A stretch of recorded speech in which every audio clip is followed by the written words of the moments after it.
Hello everyone. अभी मैं शुरू करने जा रहा हूँ मॉड्यूल 3 जो कि बाइनोमियल थ्योरम। इसमें कुछ इंपॉर्टेंट क्वेश्चंस तो कुछ होगा शॉर्ट क्वेश्चन टाइप क्वेश्चन, कुछ लॉन्ग आंसर टाइप क्वेश्चन होगा। तो सारे क्वेश्चन एक एक करके मैं वो डिस्कस कर दूंगा। ठीक है। तो फर्स्ट क्वेश्चन क्या है कि how many three digit numbers can be formed from the digits 1 2 3 4 5 assuming that repetition of the digit is not allowed. Okay. तो इसमें क्या बोला गया कि हमें थ्री डिजिट नंबर बनाना है। थ्री डिजिट नंबर कैसा होता है, जैसे कि सपोज 231, 123, इस तरह का थ्री डिजिट नंबर। ठीक है। लेकिन हमें जो डिजिट्स दिया गया है वो कितने डिजिट दिया गया है, एक तो 1 2 3 4 5, टोटल 5 डिजिट दिया गया है हमें। तो 1 2 3 4 5 ये टोटल 5 डिजिट हमें बताया गया है। इनको यूज करके हमें थ्री डिजिट नंबर बनाना है, जैसे कि 541। ठीक है। बस हमें 1 2 3 4 5 को यूज करना है। फाइव से ज्यादा वाला जो डिजिट होता है, जैसे 6 7 8 9, ये सब हम यूज नहीं कर सकते। ठीक है। बस 1 2 3 4 5 को यूज करना है। यहाँ पर और एक चीज बोला गया कि assuming that repetition of digits is not allowed. ये जो डिजिट है, जैसे कि 1 2 3, किसी डिजिट को हम एक से ज्यादा बार हम यूज नहीं कर सकते। सपोज मैंने बोला कि एक नंबर सपोज कि 223। तो इसमें क्या है, 223 में क्या हो रहा है, टू टू टाइम्स आ रहा है ना। दो को हमने दो बार यूज किया। या तो फिर मान लो 551 तो इसमें 5 को दो बार यूज किया गया है। तो इस तरह से हम रिपीटेशन नहीं कर सकते। ठीक है। जो भी थ्री डिजिट नंबर बनाएंगे उसमें यहाँ से हर एक डिजिट एक ही बार यूज होगा। ठीक है। तो एक सेकंड।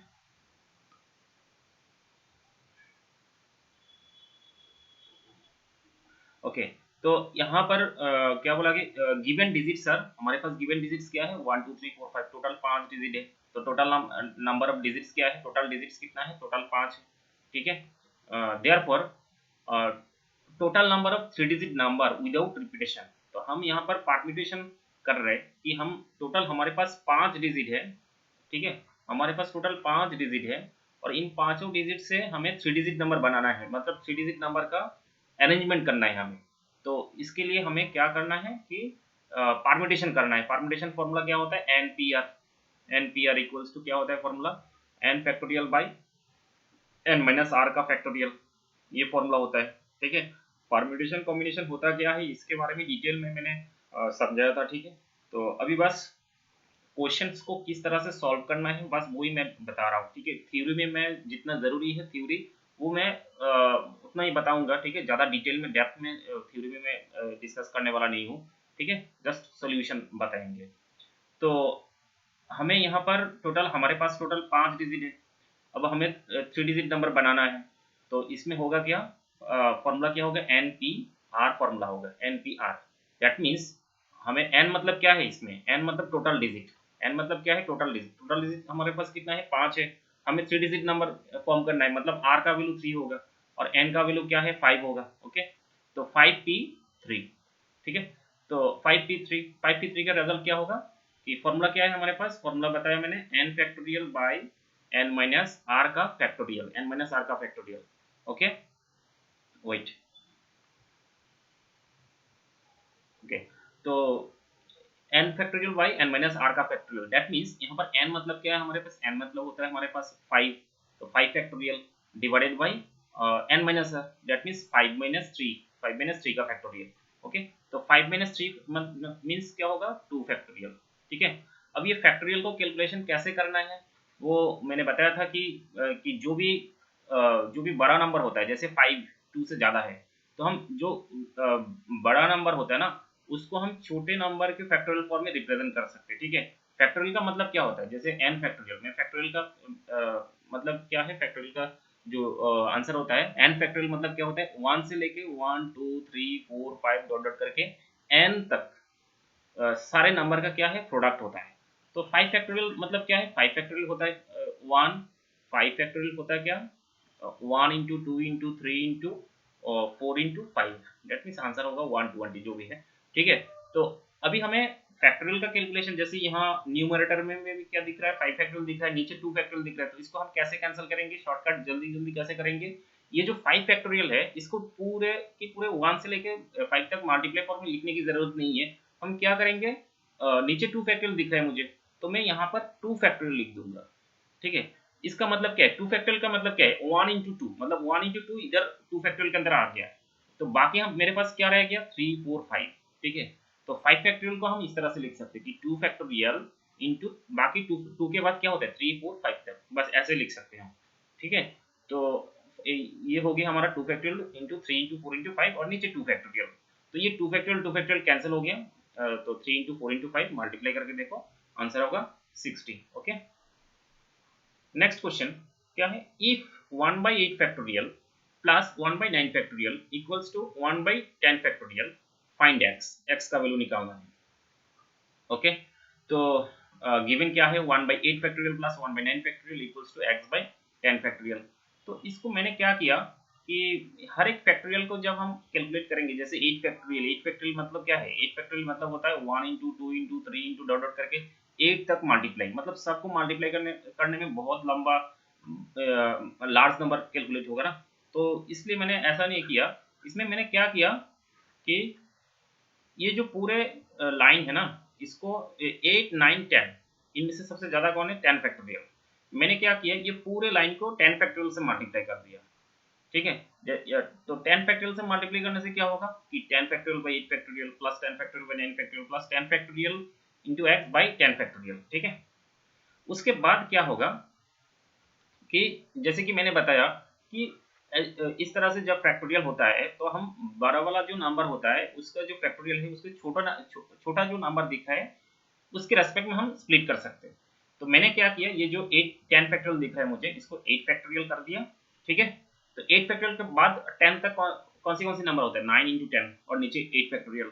ठीक है, प्लस यहाँ पर 10 फैक्टोरियल बाय 9 फैक्टोरियल, तो उसको भी मैंने क्या किया, 9 फैक्टोरियल इंटू 10 कर दिया, नीचे 9 फैक्टोरियल है। और ठीक है ना, ऐसे कर सकते हैं हम, जो भी बड़ा नंबर होता है उसको छोटे नंबर के रेस्पेक्ट में हम फैक्टोरियल में स्प्लिट कर सकते हैं। और इधर क्या है कि 10 फैक्टोरियल और 10 फैक्टोरियल दोनों तो सेम सेम कैंसिल हो जाएगा। ठीक है, और इधर क्या रहेगा, इक्वल टू एक्स रहेगा। ओके, तो नेक्स्ट देखते हैं कि यहाँ पर 8 फैक्टोरियल 8 फैक्टोरियल कैंसिल, 9 टू 10 क्या होगा, 90 होगा, प्लस 9 फैक्टोरियल कैंसिल, यहाँ पर क्या होगा 10, तो 9 प्लस 10 क्या हो जाएगा 100। ओके, तो x का वैल्यू क्या आ रहा है, 100 आ रहा है। Next question, if NC9 equals to NC8, find NC17, find NC17। Okay, तो गिवन हमारे पास यहाँ से हमें NC17 का वैल्यू निकालना है। तो NC17 का वैल्यू निकालने से पहले तो n का वैल्यू चाहिए ना, n का वैल्यू हमें निकालना होगा।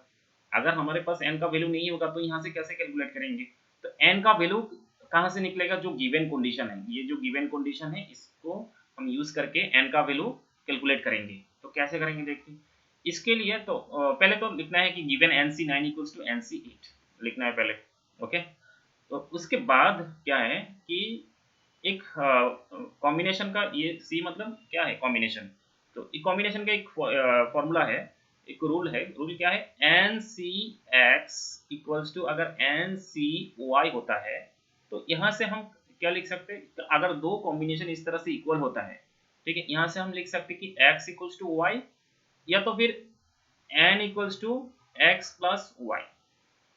ठीक है, तो हमें यहाँ x इक्वल्स टू वाई की जरूरत नहीं है, यहाँ पर NC9 इक्वल्स टू क्या बताया है, NC8। ठीक है, तो इसका मतलब ये जो n इक्वल टू क्या होगा 9, 9 प्लस 8 होगा, 9 प्लस 8, और 9 प्लस 8 क्या हो जाएगा, 9 प्लस 8 हो जाएगा 17, 9 प्लस 8 क्या हो जाएगा 17, तो n का वैल्यू 17 हो गया। ठीक है, और हमें जब हमें n का वैल्यू, यहाँ पर हमें n का वैल्यू मिल गया, तो हमें क्या कैलकुलेट करना है, NC17 का वैल्यू कैलकुलेट करना है। तो NC17 का वैल्यू क्या होगा कि n का वैल्यू मैंने 17 बिठाया, C17 17 C17। तो कॉम्बिनेशन का फॉर्मूला क्या है, जैसे कि थोड़ी देर पहले मैंने NPR का फॉर्मूला बताया, NPR का फॉर्मूला क्या बताया, n factorial by n minus r का फैक्टोरियल बताया था। अभी NCR का वैल्यू होगा, तो NCR का वैल्यू क्या होगा, n factorial by n factorial by r factorial, उसके बाद n माइनस r का फैक्टोरियल। ओके, ये होता है फॉर्मूला। तो यहाँ ध्यान से देखना n का वैल्यू क्या है और r का वैल्यू क्या है।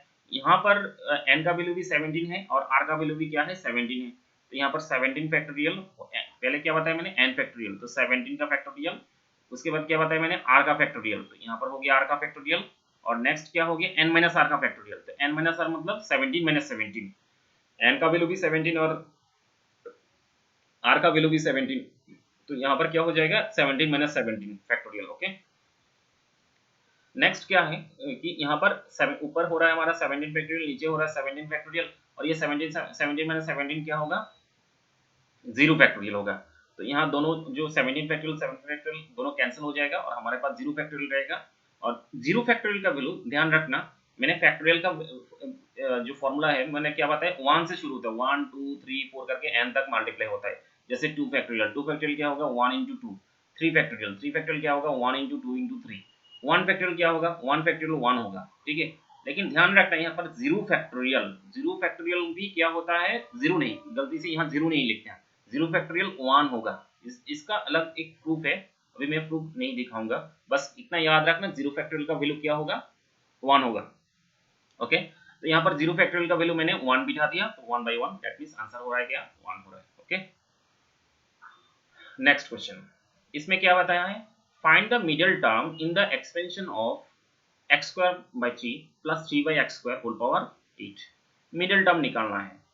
ओके, तो यहाँ पर क्या है ना कि कोई भी बाइनोमियल होता, जब कोई भी बाइनोमियल हमारे पास होता है, इसमें जो मिडिल टर्म निकालना होता है, मिडिल टर्म निकालने का जो फॉर्मूला होता है, ये डिपेंड करता है यहाँ पर n का वैल्यू क्या है, मतलब पावर, ये पावर होता है हमारा n का वैल्यू इधर क्या दिख रहा है 8।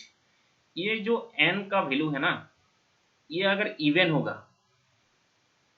होगा तो ओनली इवन होने से ये जो पावर में जो भी वैल्यू दिया जाएगा, यहाँ पर जैसे कि 8 दिख रहा है, यहाँ पर क्या दिख रहा है 8 दिख रहा है।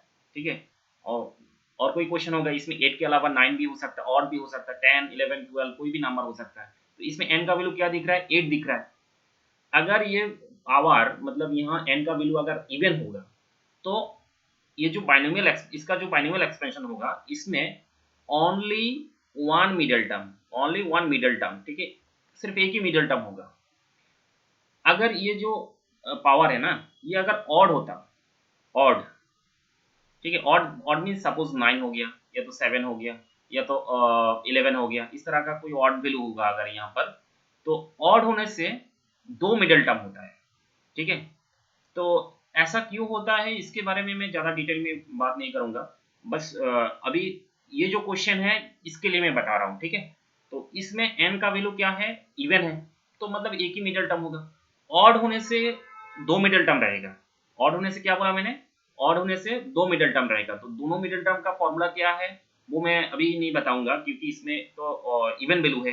ठीक है, तो देखते हैं इसमें क्या है कि पहले क्या लिखना है, गिवन हमारा जो बाइनोमियल है इसको लिखना है x square by 3 plus 3 by x square whole power 8, इसको लिखना है।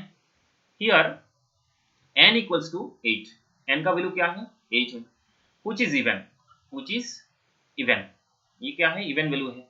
तो there is only one middle term, मैंने क्या बताया था कि अगर n का वैल्यू अगर इवन होता है तो एक ही मिडल टर्म होता है, तो इसको लिखना है। अगर ये सपोज ये 9 होता तो ऑड हो जाता, व्हिच इज ऑड लिखना होगा, तो there are two middle term ऐसे लिखना होगा। अभी के लिए तो इसमें इवन वैल्यू है, क्या है 8 है, तो which is even, there is only one middle term. Okay, तो अगर ऑड होता है, सॉरी ये तो इवन है, तो इवन होता है तो एक ही मिडल टर्म होगा, और ये मिडल टर्म कौन सी टर्म होगा, इसके लिए फॉर्मूला है, एंड द मिडल टर्म होगा कौन सी, फॉर्मूला है n plus 2 by 2 term, n plus 2 divided by 2 term. ठीक है, ये होता है फॉर्मूला। ठीक है, तो इसमें n का वैल्यू क्या है, n का वैल्यू तो हमारे पास क्या है 8 है, पावर जो है n का वैल्यू क्या है 8, n का वैल्यू क्या है 8, तो 8 प्लस 2 डिवाइडेड बाई 2 टर्म, तो 8 प्लस 2 क्या होगा 10, 8 प्लस 2 क्या हो जाएगा 10 हो जाएगा, और 10 को 2 से डिवाइड करने से क्या होगा 5 होगा। ठीक है ना, तो फिफ्थ टर्म, मिडिल टर्म क्या होगा फिफ्थ टर्म। अभी हमें करना क्या है, ये फिफ्थ टर्म को लिखना है, निकालना है। फिफ्थ टर्म का वैल्यू क्या होगा, फिफ्थ टर्म फिफ्थ टर्म मतलब क्या है कि हमें t5 को कैलकुलेट करना है। कैसे करेंगे, इसके लिए फॉर्मूला है बाइनोमियल का, जो फॉर्मूला है अगर कोई भी बाइनोमियल, ये होता है फॉर्मूला r+1 फॉर्मूला, ठीक है, tr+1 formula NCR equal to n-r x⁴, ये होता है हमारा वो जनरल टर्म निकालने का फॉर्मूला। तो मैं थोड़ा बता देता हूँ कहाँ से आया है। कि बाइनोमियल क्या होता है, जैसे कि हमारा binomial expression a plus x whole power n, अगर कोई भी बाइनोमियल क्लास फॉर्म में ऐसे होता है तो जनरल टर्म, जिसको हम फॉर्मूला बोलते हैं ना जनरल टर्म निकालने का, r प्लस वन, ये होता है n c r a to the power, sorry a to the power n minus r और x to the power r, ये होता है फॉर्मूला। ठीक है, ये इसको बोला जाता है general term A plus X, ये होता है क्या जनरल टर्म किसका, A plus x whole power n form में अगर बाइनोमियल होता है तो। अगर a माइनस एक्स होता है, माइनस होता है, ठीक है, तो जनरल टर्म का फॉर्मूला क्या होता है, जनरल टर्म का फॉर्मूला होता है, एक second, t r plus one equals to, t r plus one equals to क्या होता है, minus one whole power r n c r a to the power n minus r x to the power r, इस तरह से होता है minus one. तो अभी के लिए तो हमें ये जो हमारे पास जो बाइनोमियल है वो माइनस वाला है या प्लस वाला, देखते हैं क्वेश्चन को। देखो यहाँ पर जो हमारे पास बाइनोमियल है वो मिडिल में साइन क्या है, प्लस है, तो प्लस है तो हमारा जो कौन सी फॉर्मूला यूज होगा, जो ये फर्स्ट फॉर्मूला जो मैंने बताया था ये वाला फॉर्मूला यूज होगा। ठीक है, ये माइनस वाला यूज करने की जरूरत नहीं है अभी। ठीक है, तो एक सेकेंड, तो अभी जो ये जो a plus x whole power n का जो बाइनोमियल आ रहा है उसमें t r plus one equal to formula क्या है, t r plus one equal to n c r at the power n minus r x to the power r, ये होता है फॉर्मूला।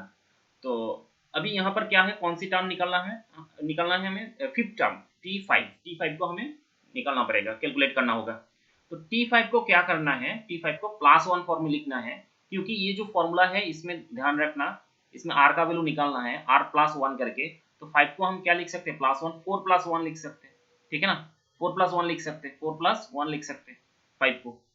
तो इसमें जब हम फाइव को जब फोर प्लस वन लिख दिया, अच्छा ध्यान रखना हमारे पास बाइनोमियल क्या है, मैं दोबारा इसको दिखा नहीं दे रहा।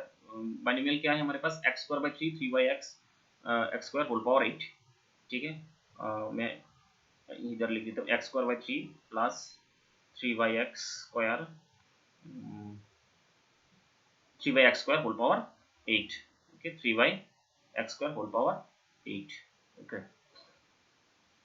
तो अभी हमने क्या किया, टी फाइव मतलब फिफ्थ टर्म को क्या कर दिया हमने, फोर प्लस वन कर दिया, फोर प्लस वन कर दिया। ओके, तो यहाँ पर आर का वैल्यू क्या दिख रहा है, फोर, क्योंकि ये फॉर्मूला में देखो, यहाँ पर फॉर्मूला में आर प्लस वन मतलब ये जो प्लस होता है वो क्या होता है हमारा आर का वैल्यू। तो यहाँ पर आर का वैल्यू ध्यान रखना, इसमें ए का वैल्यू क्या हो रहा है, ये जो फॉर्मूला है ना इसमें एन का वैल्यू क्या है, ए का वैल्यू क्या है, आर का वैल्यू क्या है, एक्स का वैल्यू क्या है, वो सारे वैल्यू अगर तुम्हें पता है तो यहाँ से अगर सारे वैल्यू एग्जैक्टली तुम्हें पता है तो यहाँ पर पुट कर सकते हो। ठीक है ना, तो ये जो बाइनोमियल है हमारे पास, इसमें पावर क्या है हमारे पास, एट।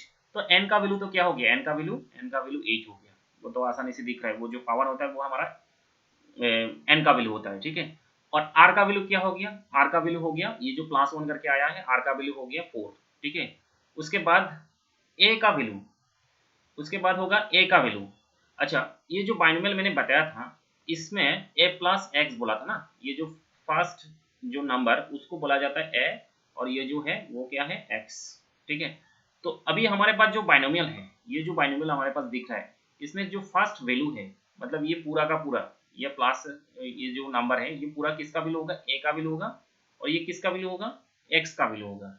ठीक है, तो इसका मतलब यहाँ पर ए का वैल्यू आ रहा है क्या, ए का वैल्यू आ रहा है एक्स स्क्वायर बाई थ्री, मतलब सामने वाला जो वैल्यू है, और बी एक्स का वैल्यू क्या आ रहा है, एक्स का वैल्यू आ रहा है जो थ्री बाई एक्स स्क्वायर। ठीक है, तो सारा का सारा वैल्यू मैंने इसी फॉर्मूला के अंदर मैंने पुट कर दिया, ये जो फॉर्मूला है इसके अंदर ये चारों वैल्यू हमें हमें हमें पुट करना है इसमें।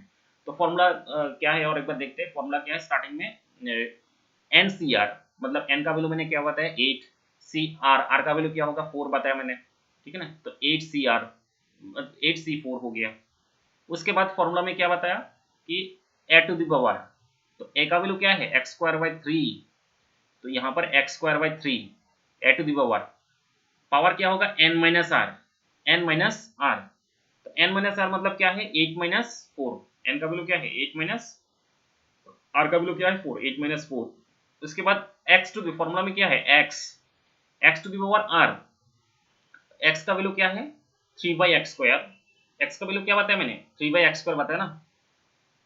हाँ, तो एक्स टू द पावर क्या होगा आर होगा, तो आर का वैल्यू क्या था, आर का वैल्यू था फोर। क्लियर, तो इस तरह से हमें वो जो बाइनोमियल दिया जाएगा उस उधर से हमें ए का वैल्यू एक्स का वैल्यू ध्यान से पुट करना है, नहीं तो गड़बड़ हो जाएगा। ठीक है, मैं और एक बार बता देता हूँ, यहाँ पर जो सामने वैल्यू होगा वो उसको हम ए बोलेंगे, या जो प्लस के बाद जो वैल्यू होगा वो उसको हम एक्स बोलेंगे, और पावर में जो होगा वो होगा ए एन का वैल्यू, और यहाँ +1 करके जो वैल्यू होगा वो होगा हमारा आर का वैल्यू। ठीक है, तो ये सारे के सारे वैल्यू इधर पुट करना है। ठीक है, तो क्या होगा 8c4, 8c4 हो गया। फिर x²/3, यहाँ पर x²/3 तो मैंने x²/3 लिख दिया। 8 - 4 क्या होगा 4 होगा, 8 - 4 करने से क्या होगा 4 होगा। 3/x², इसका पावर भी क्या होगा 4 होगा। Clear, okay. उसके बाद 8c4, 8c4 मैंने लिख दिया, जैसा है वैसे सेम टू सेम लिख दिया मैंने 8c4। अच्छा, x² का पावर 4, तो ये x टू दी पावर क्या होगा 4 × 2 क्या होगा 8 होगा, x टू दी पावर क्या होगा 8, और ये 3 टू दी पावर क्या होगा 4 होगा, तो 3 टू दी पावर 4 हो गया। फिर नेक्स्ट क्या होगा 3 टू दी पावर क्या होगा 4 होगा। ठीक है ना, और ये x² का पावर क्या होगा 4 होगा, मतलब x² का पावर क्या होगा 4 × 2 क्या होगा 8 होगा। ठीक है, उसके बाद यहाँ पर x to the power 8, x to the power 8 cancel, 3 to the power 4, 3 to the power 4 cancel, और हमारे पास क्या हो रहा है बाकी 8c4, 8c4 हो रहा है हमारे पास। तो 8c4 का फॉर्मूला सेम वो एनसीआर का फॉर्मूला, एनसीआर का फॉर्मूला क्या बताया था n factorial bye r factorial n minus r का फैक्टोरियल। ओके, तो यहाँ पर n क्या है, n होता है हमारा 8, r होता है 4, तो 8 फैक्टोरियल बाय 4 फैक्टोरियल, और 8 - 4, ये 8 - 4 का फैक्टोरियल। ठीक है, 8 - 4 मतलब 4 का फैक्टोरियल, 8 - 4 करने से क्या होता है 4 फैक्टोरियल, और इधर 4 फैक्टोरियल, इधर 4 फैक्टोरियल, और ऊपर क्या है 8 फैक्टोरियल, और इधर ऊपर 8 फैक्टोरियल हो गया। मेरे ख्याल से सबको समझ में आया होगा।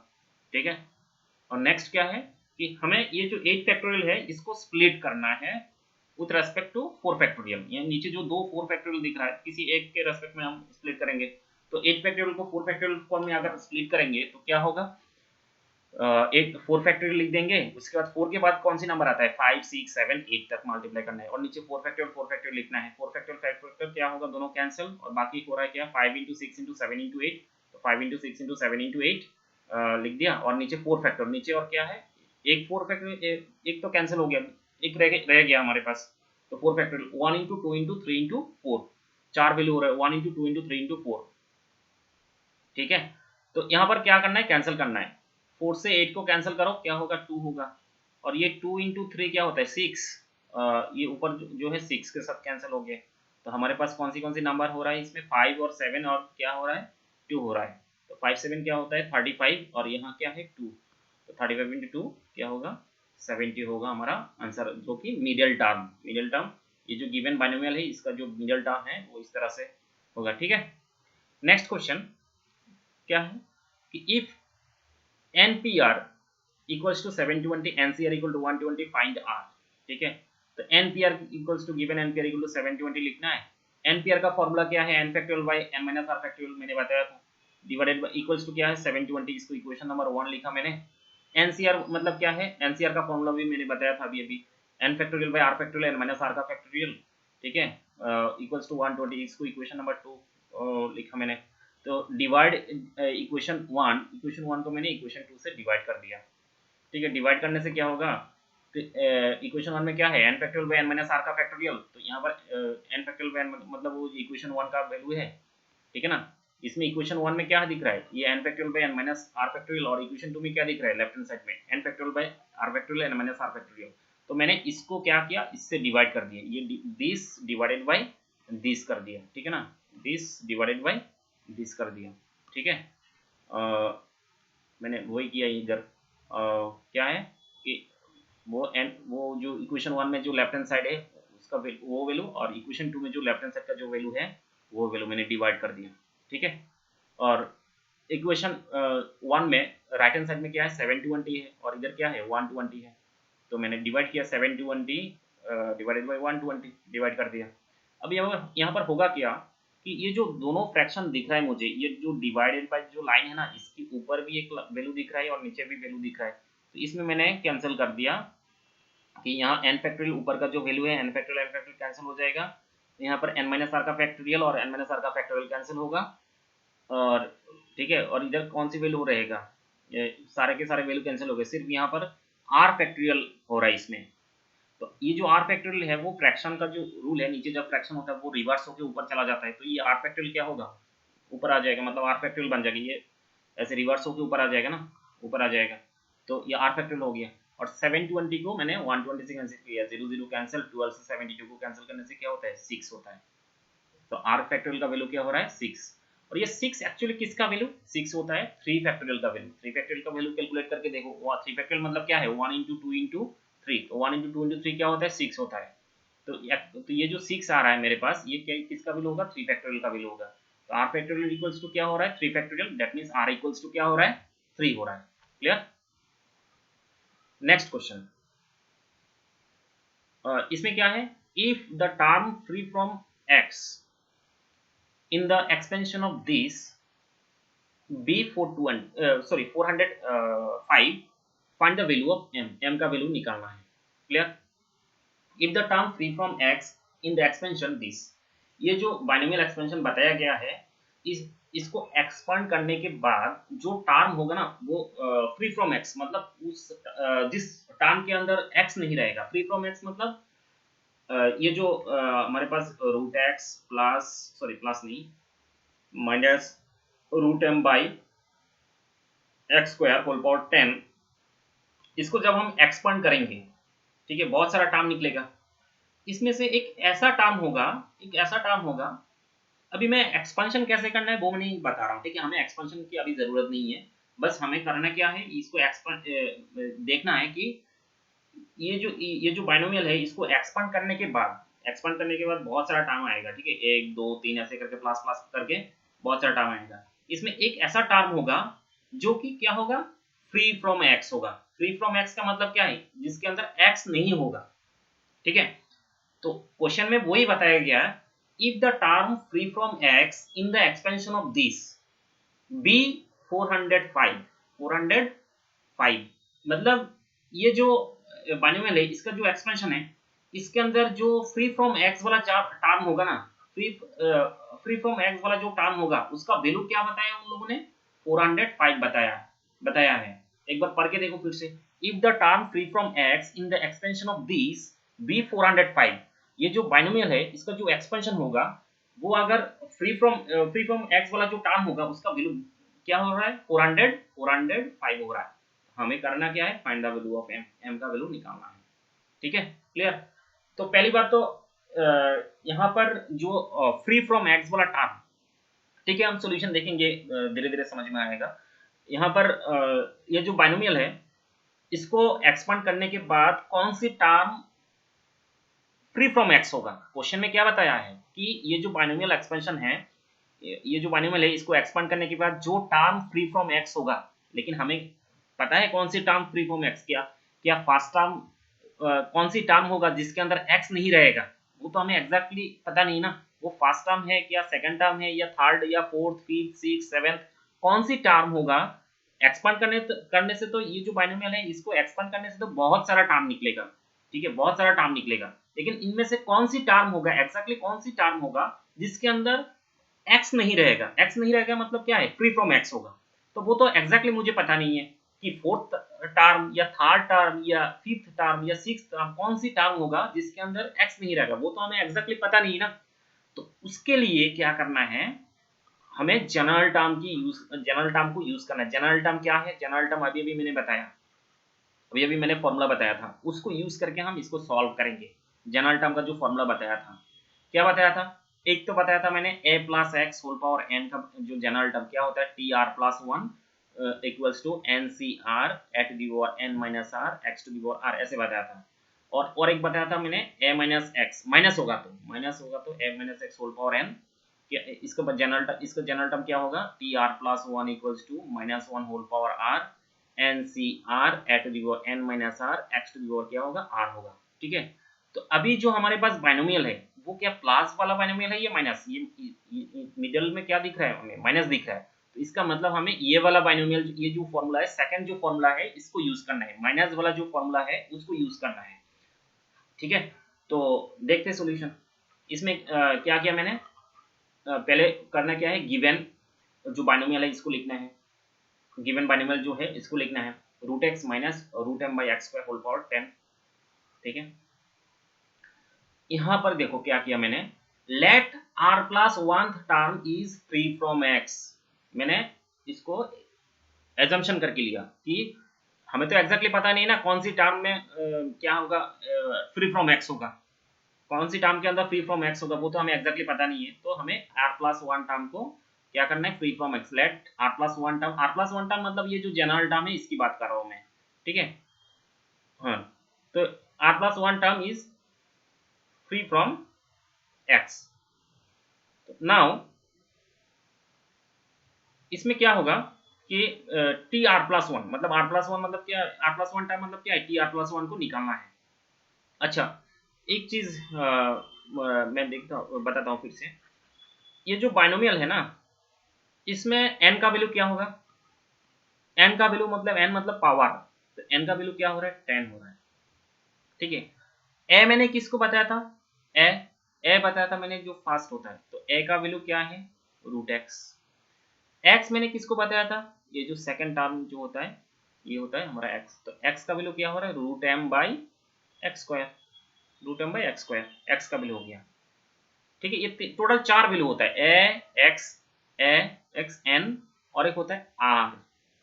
लेकिन यहाँ पर ये जो r+1 टर्म हम जो कैलकुलेट कर रहे हैं, r का वैल्यू तो हमें पता नहीं है, ठीक है ना। जैसे कि थोड़ी देर पहले हमने T5 कैलकुलेट किया था, तो T5 को तो हमने क्या कर दिया था, 4+1 कर दिया था, तो r का वैल्यू 4 हो गया। लेकिन ये जो सोल्यूशन है इसमें r का वैल्यू हमें नहीं पता है, ठीक है। r का वैल्यू हम एक्चुअली निकालेंगे इसमें, ठीक है ना। इसीलिए तो हम ये जो एजम्पशन है इसलिए किया था कि r+1 term free from x करके एजम्पशन किया था, इसमें हमें r का वैल्यू निकालना है, ठीक है। तो इसमें n का वैल्यू हमारे पास है, a का वैल्यू भी है, x का वैल्यू भी है, लेकिन r का वैल्यू नहीं है। r क्या होगा, r ही रहेगा, r को r ही रखेंगे, r का वैल्यू हम निकालेंगे एक्चुअली, ठीक है।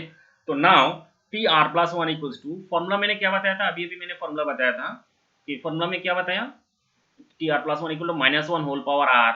देखो यहाँ पर Tr+1 -1 whole power r, r का वैल्यू हमें पता नहीं, तो r को अभी के लिए r ही लिखना है।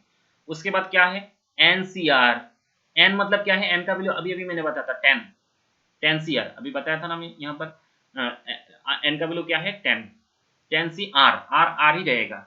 उसके बाद a टू दी पावर, तो a का वैल्यू मैंने क्या बताया था, ये जो x √x, a का वैल्यू मैंने क्या बताया था, √x, ठीक है। तो a to the power n-r, formula क्या है n-r, तो n का वैल्यू तो पता है, n का वैल्यू क्या है 10-r, r को r ही लिखने हैं अभी, ठीक है।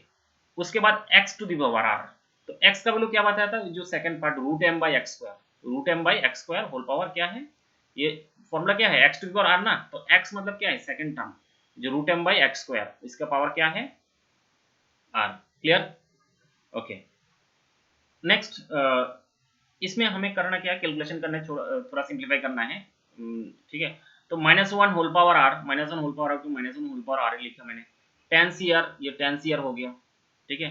अच्छा, रूट का मतलब क्या होता है, पावर क्या होता है, जो एक्सपोनेंट होता है रूट के लिए हाफ होता है, तो ये जो x to the power 10-r divided by क्या हो जाएगा, 2 हो जाएगा। रूट अगर रूट को अगर हम एक्सपोनेंट फॉर्म में लिखेंगे तो क्या होगा, ये 10-r डिवाइडेड बाई क्या होगा 2, 10-r डिवाइडेड बाई, तो x to the power actually ये जो रूट के लिए क्या हो रहा है 10-r डिवाइडेड बाई 2, एक्सपोनेंट क्या हो रहा है, इसका जो पावर है वो क्या हो जाएगा रूट के लिए, वो डिवाइडेड बाई 2 होगा, 10-r डिवाइडेड बाई 2।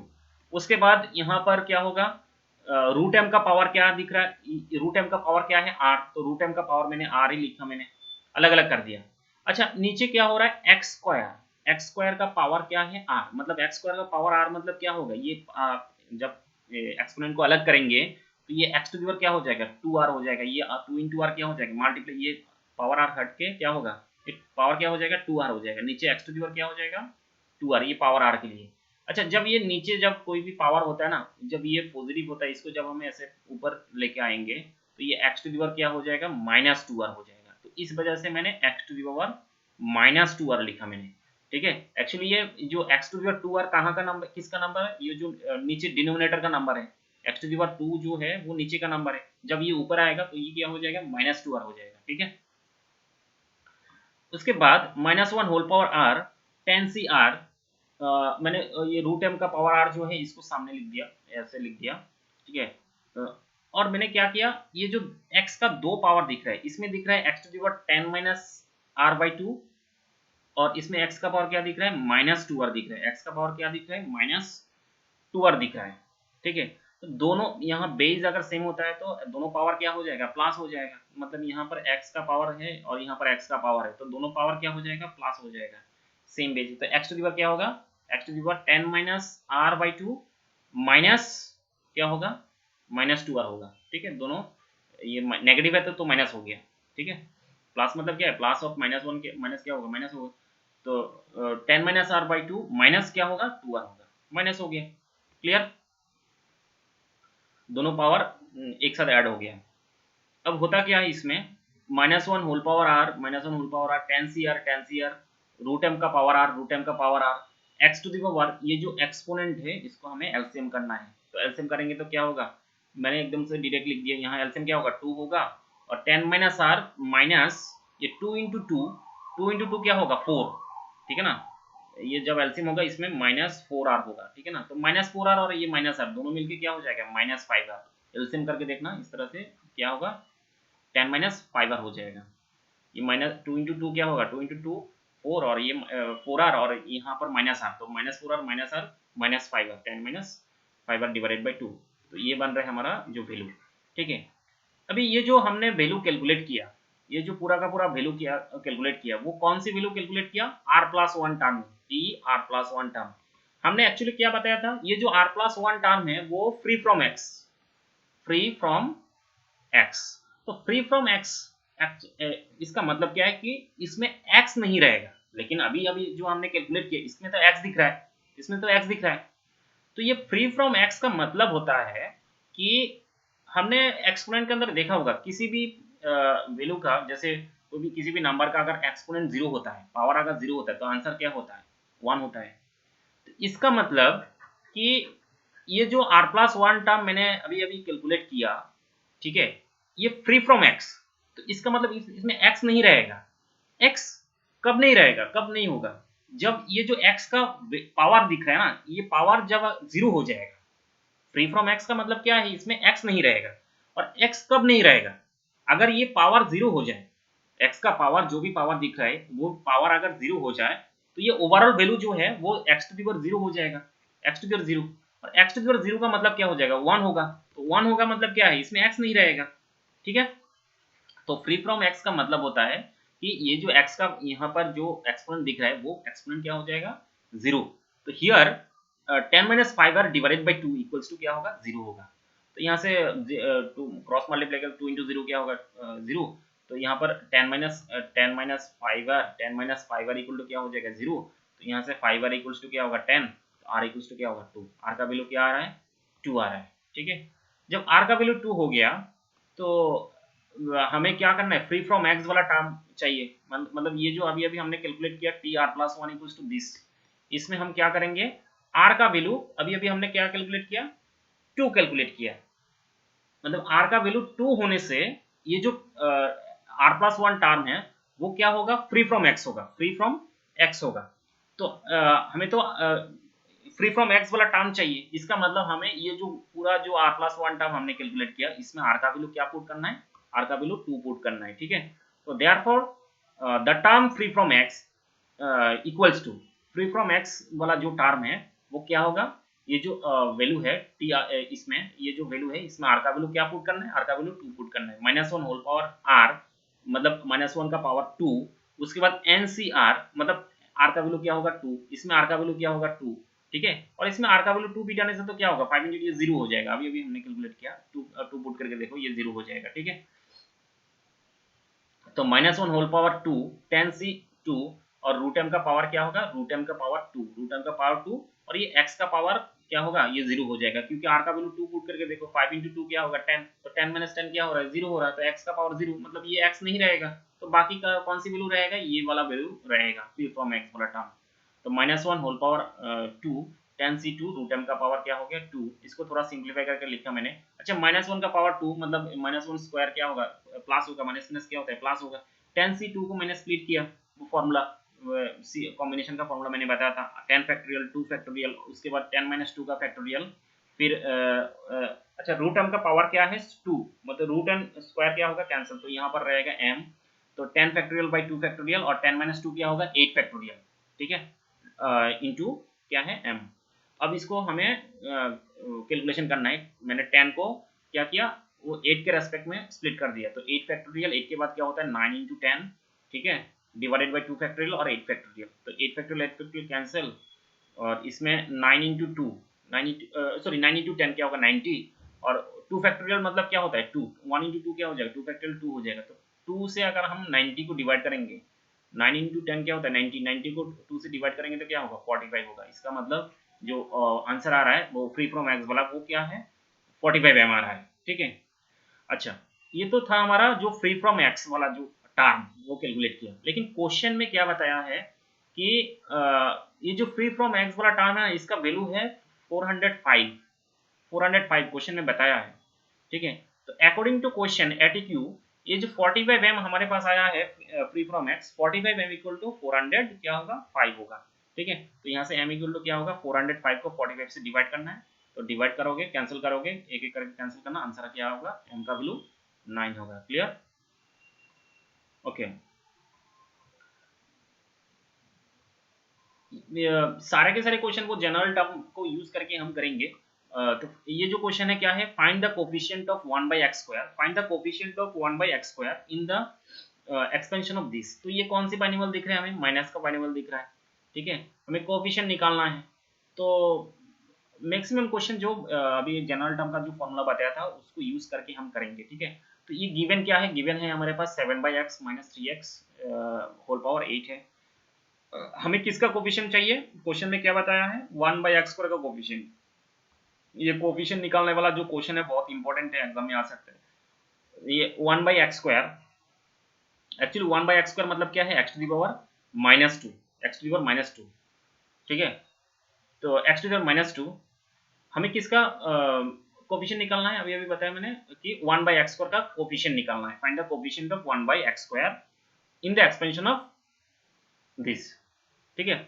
तो इसको सॉल्व कैसे करेंगे, वही हम वो जनरल टर्म वाला फॉर्मूला, जनरल टर्म क्या होता है a प्लस एक्स का जो a प्लस एक्स, अच्छा अभी के लिए तो ये जो हमारा बाइनोमियल है वो माइनस का है, तो minus a minus x whole power n का जो जनरल टर्म का फॉर्मूला है t r plus 1 equals to क्या है -1 whole power r n c r a to the power n minus r x to the power n, इस तरह से होता है ना।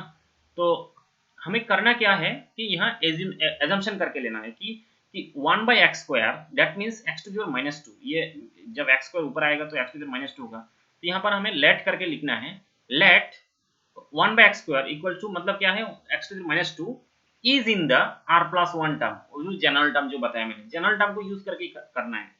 तो हमें यहाँ पर लेट करके लिखना है कि ये जो एक्स टू द पावर -2 है वो कौन सी टर्म में है, r प्लस 1 टर्म के अंदर है, ठीक है। तो now t r plus 1 equals to, t r plus 1 equals to के किस तरह से लिखेंगे। अच्छा, यहाँ पर ये जो बाइनोमियल है इसमें एक एक करके देखते हैं कि हमारा जो ये जो बाइनोमियल दिया गया है इसमें n का वैल्यू क्या होगा, n का वैल्यू होगा 8, ये जो पावर दिख रहा है मुझे। यहाँ पर a का वैल्यू क्या होगा, जो ये वाला सामने का जो वैल्यू है a का वैल्यू क्या होगा 7 by x, 7 by x. x का वैल्यू क्या होगा जो सेकंड टर्म है, x का वैल्यू क्या होगा 3x होगा, ठीक है। और r का वैल्यू क्या होगा, यहाँ पर भी क्या होगा r का वैल्यू हमें पता नहीं है क्योंकि हमने लेट करके लिखा ना, तो r का वैल्यू नहीं होगा हमारे पास अभी, r का वैल्यू एग्जैक्टली हम निकालेंगे, ठीक है। तो यहाँ पर r का वैल्यू r ही रहेगा अभी के लिए, ठीक है। तो एक एक करके वैल्यू पुट करते हैं, ठीक है। फॉर्मूला क्या बताया था मैंने कि -1 होल पावर r, तो -1 होल पावर r, उसके बाद क्या बताया मैंने NCR, n का मतलब क्या है, अच्छा इसको सारा का सारा मैं हटा देता हूँ एक बार, वेट,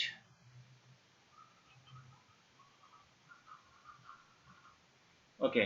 तो इसमें फॉर्मूला क्या था -1 होल पावर r, फॉर्मूला क्या था -1 होल पावर r, तो -1 होल पावर r लिखना होगा। उसके बाद n, उसके बाद फॉर्मूला क्या होता है NCR होता है, तो n मतलब क्या है 8CR, 8CR, r का वैल्यू तो अभी पता नहीं है। उसके बाद क्या होता है a टू दी पावर, तो a मतलब क्या है 7 बाई एक्स, तो 7 बाई एक्स का a टू दी पावर क्या होता है n माइनस r होता है, n माइनस r होता है। तो n मतलब क्या है 8 माइनस r, n का वैल्यू तो पता है ना, r का वैल्यू पता नहीं है, तो n का वैल्यू क्या है 8, 8 माइनस r। उसके बाद x to the power, x का वैल्यू क्या है, x का वैल्यू होता है 3x, ठीक है ना, x होता है जो सेकंड टर्म 3x, 3x का पावर क्या है r, हो गया, r ही रहेगा, r का वैल्यू हमें पता नहीं है भाई। ठीक है। तो अभी इसको थोड़ा सिंप्लीफाई करते हैं, -1 होल पावर आर 8 CR, ठीक है। उसके बाद यहाँ पर होगा क्या कि ये 7/x होल पावर 8 - r, मतलब 7 टू द पावर क्या है, 7 to the power 8 - r, 7 to the power 8 - r। फिर मैंने क्या किया, वो जो नंबर है उसको मैंने अलग कर दिया। एक्चुअली वो 7 टू द पावर 8 - r को मैंने लिख दिया, और इधर से 3 दिख रहा है, तो ये 3 टू द पावर r अलग हो जाएगा ना, इधर अलग से मैंने नंबर को अलग लिख दिया। फिर मैंने क्या किया, x का पावर कैलकुलेट किया। अच्छा, ये जो इसमें जो दिख रहा है ना, ये जो x नीचे, x का पावर क्या बनेगा, x का पावर बनेगा 8 - r, नीचे x का पावर क्या बनेगा, 8 - r बनेगा। और यहाँ पर x का पावर क्या बनेगा, x का पावर बनेगा r बनेगा, ठीक है।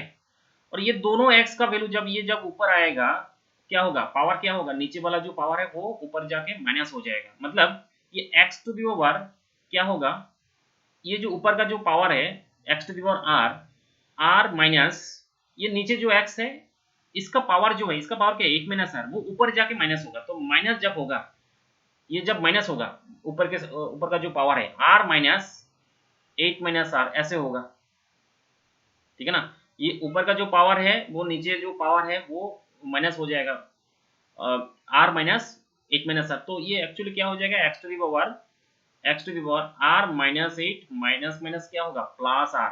तो r प्लस r क्या होता है, r प्लस r होता है, r प्लस r होता है क्या, 2r माइनस 8। तो इसलिए मैंने यहाँ पर डायरेक्टली लिख दिया 2r माइनस 8 x का पावर, ठीक है। थोड़ा बहुत तो कैलकुलेशन जाम करके लिखना होगा, ठीक है। तो 2r माइनस 8, तो ये था हमारा कौन सी टर्म, r+1 टर्म, कौन सी टर्म, r+1 टर्म। लेकिन क्वेश्चन में ये जो सोल्यूशन है, इसमें हमने क्या किया था, एजम्पशन किया था कि ये जो हम निकल रहे थे ना, वो जो 1/x² का कोफिशिएंट हम कैलकुलेट कर रहे हैं, 1/x² मतलब x टू दी पावर -2 का जो कोफिशिएंट लिख रहा है, वो एक्चुअली हमने कहाँ पर एजम्पशन किया था, r+1 टर्म के अंदर हमने एजम्पशन किया था। x का पावर क्या था, इसमें x का पावर था -2। तो ये जो 1/x² मतलब x का पावर -2, वो कहां पर है, r+1 टर्म के अंदर है। इस तरह से हमने लेट करके लिखा था। तो r+1 टर्म को जब हमने कैलकुलेट किया, इसमें r का पावर सॉरी x का पावर क्या आ रहा था, 2r माइनस 8 आ रहा था, 2r माइनस 8 आ रहा था। तो ये जो हमारा जो एजम्पशन है, उसके अकॉर्डिंग हमने क्या किया था, एजम्पशन किया था कि x⁻² इसके अंदर है।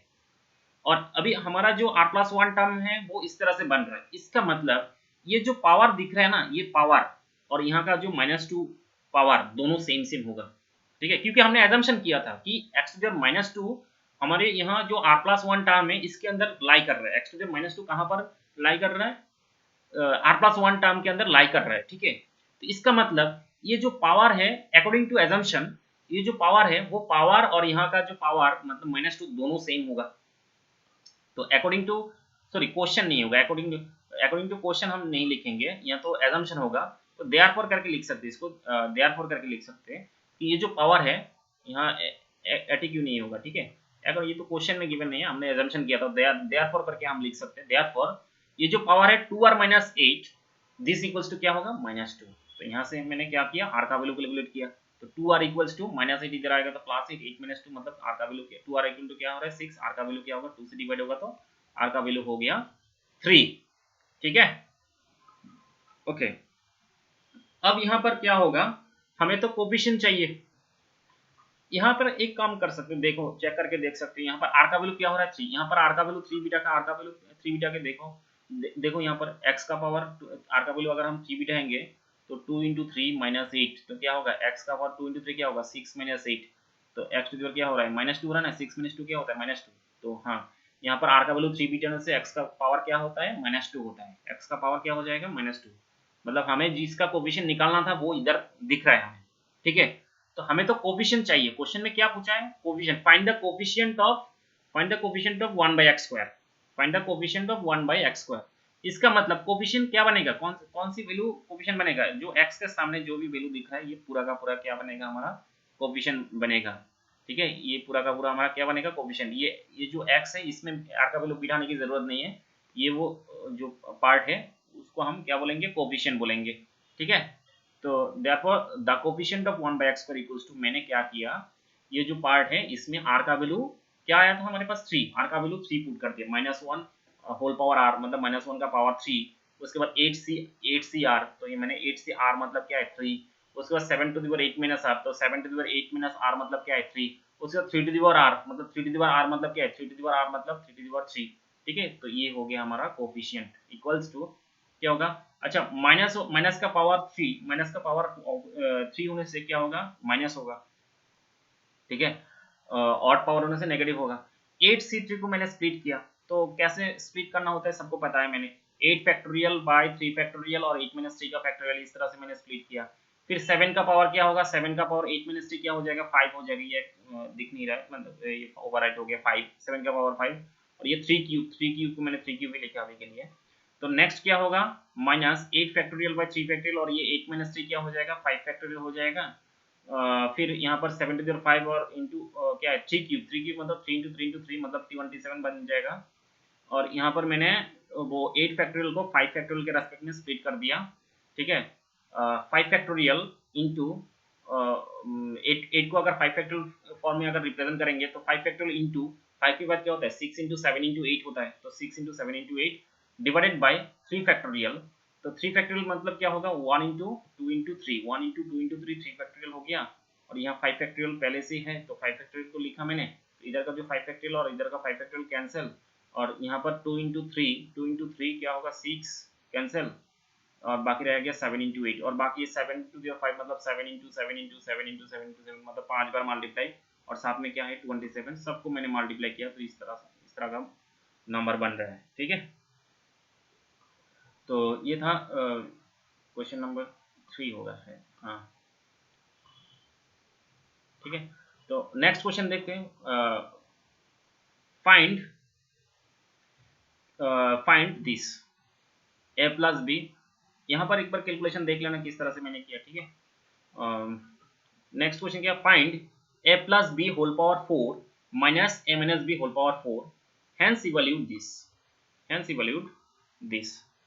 तो यहाँ पर क्या होगा a plus B whole power 4 minus a minus B whole power 4, तो यहाँ पर हमें इसका जो बाइनोमियल एक्सपेंशन है वो हमें बाइनोमियल एक्सपेंशन करना पड़ेगा यहाँ पर हमें, ठीक है। बाइनोमियल एक्सपेंशन कैसे करना होता है कि इसके लिए फॉर्मूला होता है, अगर हमारे पास a plus x whole power n कोई बाइनोमियल होता है तो इसको कैसे एक्सपेंड करना होता है, फॉर्मूला होता है पहले a से शुरू होता है, a to the power n, a का पावर n से शुरू होता है प्लस, ठीक है, उसके बाद nc1, a का पावर क्या होगा, पहले क्या हो रहा था n हो रहा था, अब ये n माइनस 1 होगा, एक कम हो जाएगा, पहले a टू दी n हो रहा था अभी n माइनस 1 होगा, और x का पावर 1 होगा, ठीक है, प्लस nc, पहले क्या हो रहा था nc1 हो रहा था अभी क्या होगा nc2, और यहाँ एट दी पावर क्या होगा n माइनस 2, और x का पावर क्या होगा 2, प्लस अभी क्या होगा nc3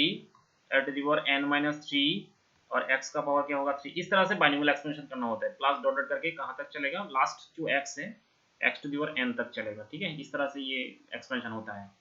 तो यहाँ पर मैंने क्या किया a plus x whole power 4 को, यहाँ n मतलब क्या है 4, तो क्या स्टार्टिंग कैसे होगा एट दी पावर 4, तो मैंने एट दी पावर 4 लिखा, ठीक है। उसके बाद मैंने क्या बताया फॉर्मूला में nc1 बताया, n मतलब क्या है 4c1, फिर एट दी पावर क्या आएगा 4 माइनस 1, n माइनस 1 मतलब क्या है 4 माइनस 1, फिर क्या आएगा साथ में इंटू b आएगा, यहाँ तो x नहीं है क्या है b, तो इंटू b आ गया, फिर 4c1 के बाद क्या बनेगा 4c2, एट दी पावर क्या होगा 4 माइनस 2, और b का पावर क्या हो जाएगा यहाँ पर 2 होगा, उसके बाद 4c3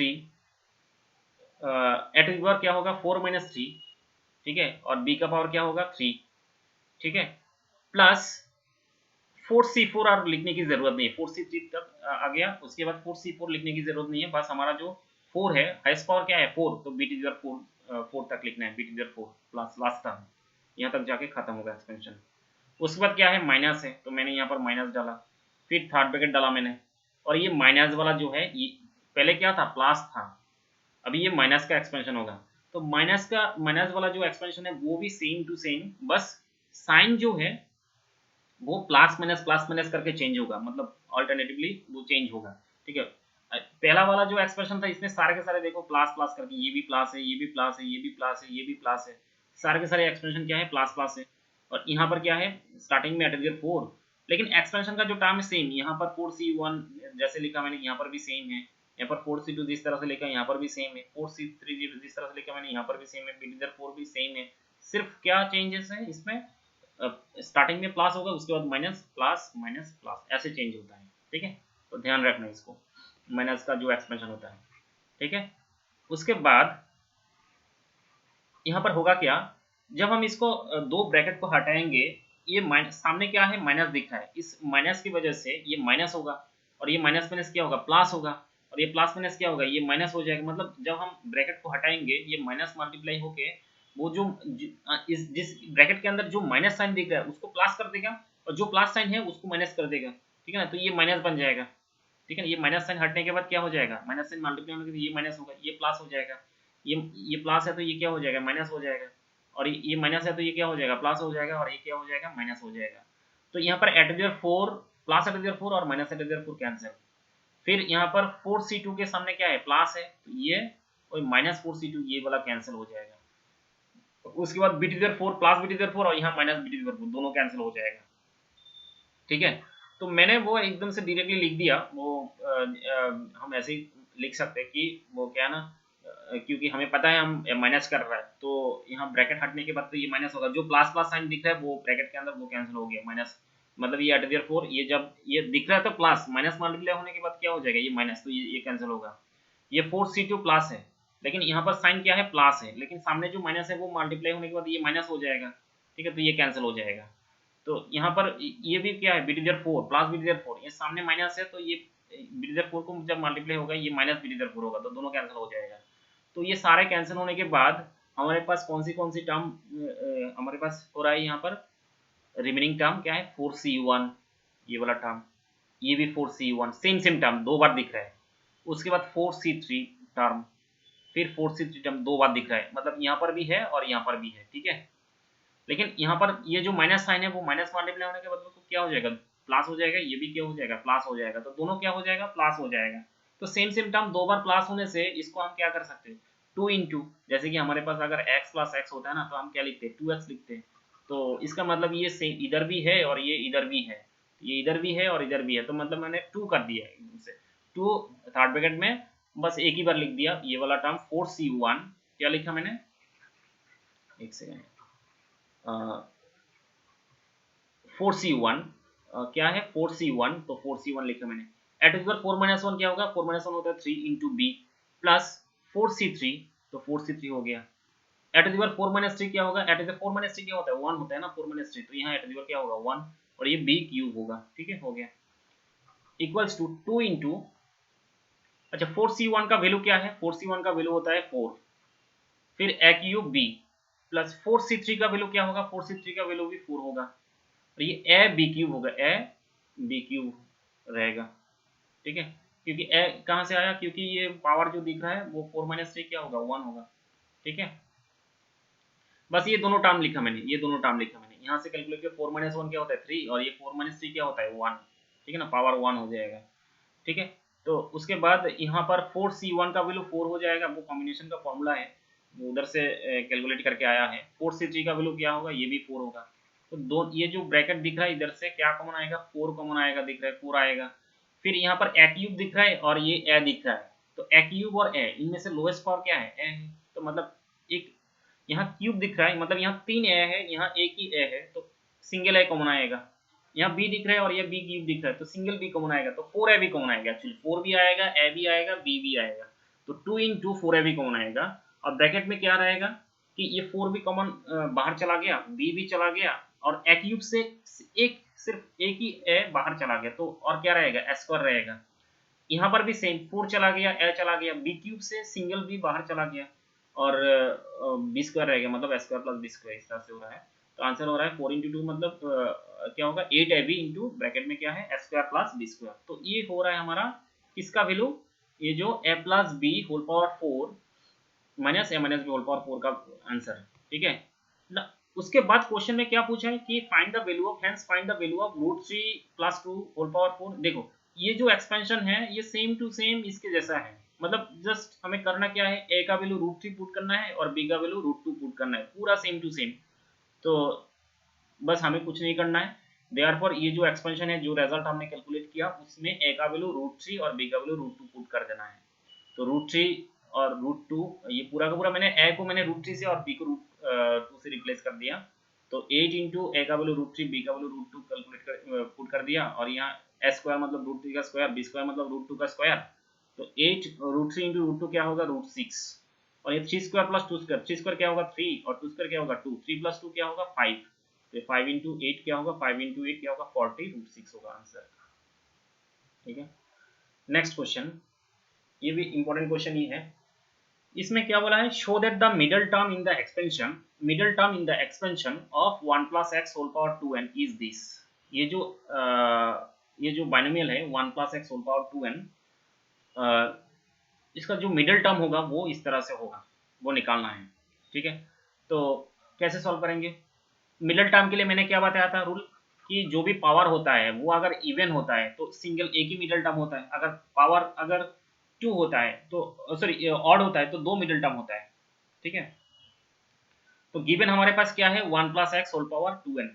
ठीक है, तो हियर पावर क्या है, हियर 2n क्या होता है, एक इवन नंबर, क्योंकि 2 मल्टीप्लाई है ना, इवन नंबर क्या होता है जिसके साथ 2 मल्टीप्लाई होता है वो इवन होता है। तो 2n क्या है, एक्चुअली इवन नंबर है, 2n is an even number. तो इवन नंबर होने से सिर्फ एक ही मिडिल टर्म होता है, there is only one middle term, there is only one middle term.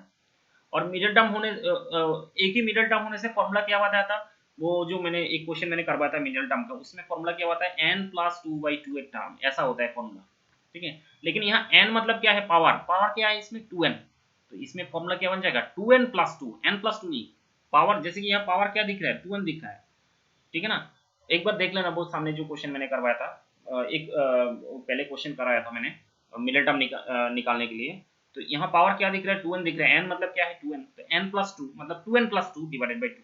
तो ऊपर से क्या होगा 2 कॉमन आएगा ना, 2 कॉमन आने से क्या होगा 2n प्लस 2, 2n प्लस 2 से जब हम 2 कॉमन लेंगे क्या बनेगा 2 इंटू एन प्लस 1। तो 2 into n plus 1 divided by 2, 2 2 cancel, तो क्या रहेगा n प्लस 1 टर्म। ठीक है, ये होगा हमारा मिडिल टर्म। तो n प्लस 1 टर्म मतलब हम कैसे लिखेंगे tn प्लस 1। ठीक है, अच्छा अब ये जो tn प्लस 1 मतलब n प्लस 1 टर्म जो हमें कैलकुलेट करना है, इसमें मैंने क्या बताया था a plus x whole power n, जैसे कि प्लस के लिए होगा वो जो tr प्लस 1 फॉर्मूला क्या बताया था कि ncr एट the power n minus r x to the power r, इस तरह से बताया था।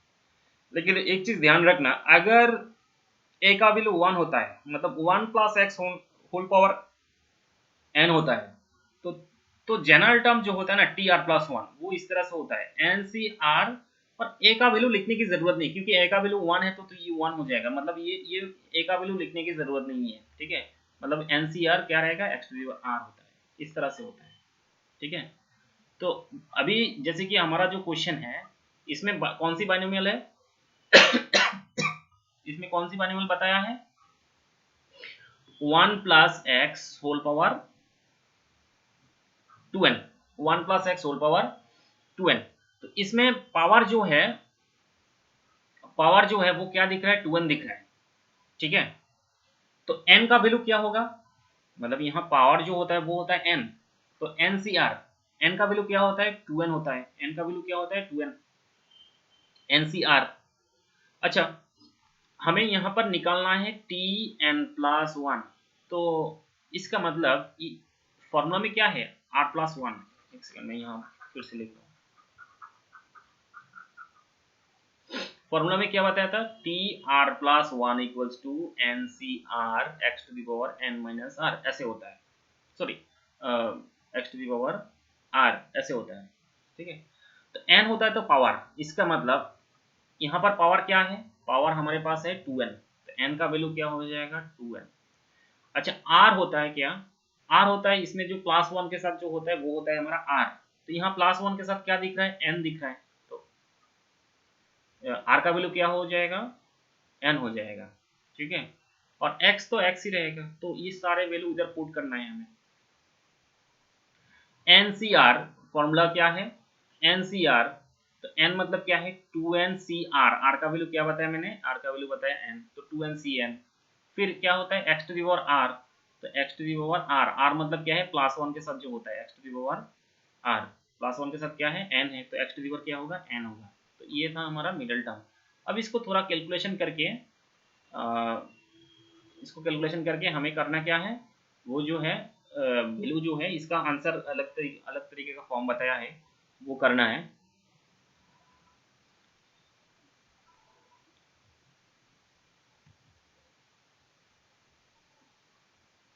हाँ, तो इसमें क्वेश्चन में जो प्रूफ है हमारा, प्रूफ क्या है 1 into 3 into 5 into dot dot करके 2n-1 इस तरह का जो एक्सप्रेशन है उसको निकालना है हमें। हमारे पास जो मिडल टर्म है वो ऑलरेडी कैलकुलेट हो गया, वो मिडल टर्म क्या है 2n x to the power n इस तरह से है, ठीक है। तो अभी ये 2n को कैलकुलेट करना है, स्प्लिट करना है। इसका जो फॉर्मूला है, फॉर्मूला क्या है, पहले होगा 2n का फैक्टोरियल, फिर n का फैक्टोरियल, फिर 2n-n का फैक्टोरियल, इस तरह से होता है। तो 2n का फैक्टोरियल, फिर n का फैक्टोरियल, फिर 2n-n का फैक्टोरियल, क्योंकि NCR का फॉर्मूला मैंने बताया था। NCR का फॉर्मूला क्या बताया था कि n factorial r factorial n-r का फैक्टोरियल, ठीक है ना। तो n फैक्टोरियल मतलब क्या है, n फैक्टोरियल मतलब यहाँ पर 2n factorial, n factorial, r का वैल्यू n है तो n फैक्टोरियल, और n-r मतलब 2n-n। एक बार फॉर्मूला देख लेना, उसको मैंने यूज किया। n होता है ये ऊपर का जो नंबर, और r होता है नीचे का जो नंबर, ठीक है। तो इस तरह से मैंने इंटू क्या है x to the power n, फिर 2n फैक्टोरियल, 2n फैक्टोरियल लिखा, n फैक्टोरियल, n फैक्टोरियल लिखा मैंने, 2n-n क्या होगा n होगा ना, तो ये n फैक्टोरियल हो गया, ठीक है। अब करना क्या है कि ये जो उसको स्प्लिट करना है 2n, अच्छा n फैक्टोरियल का मतलब क्या है कि 1 into 2 into 3 into dot dot करके n तक मल्टीप्लाई। अगर मेरे पास 2n का फैक्टोरियल होता है, 2n का फैक्टोरियल होता है, तो इसका मतलब क्या होगा 1 इंटू 2 इंटू 3 इंटू 4 इंटू ऐसे करके डॉट डॉट करके कहाँ तक चलेगा 2n तक चलेगा, क्योंकि ये 2n का फैक्टोरियल है, 2n तक चलेगा। 2n का सामने क्या होगा 2n-1, ऐसे इस तरह से चलता रहेगा ना, 1 2 3 4 करके 2n, ठीक है ना। 2n से पहले क्या कौन सी नंबर होगा 2n-1 होगा, इस तरह से वो जो मल्टीप्लिकेशन है वो चलता रहेगा, ठीक है, क्योंकि ये 2n का फैक्टोरियल है।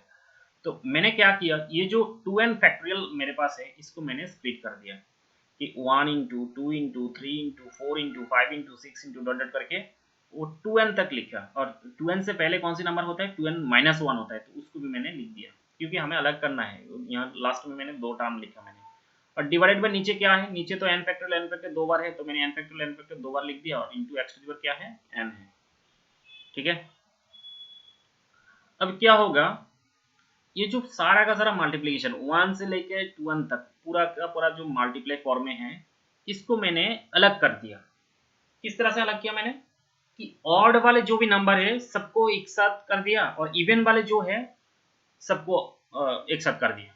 ऑड वाले नंबर कौन सी है, जैसे 1 हो गया 1 के बाद 3 हो गया, फिर 5 हो गया, ठीक है, ऑड नंबर जो है। और लास्ट में कौन सी नंबर 2n, ऑड 2n क्या होता है ऑड होता है इवन, 2n मैंने क्या बताया था 2n होता है इवन नंबर, ठीक है, 2 मल्टीप्लाई है।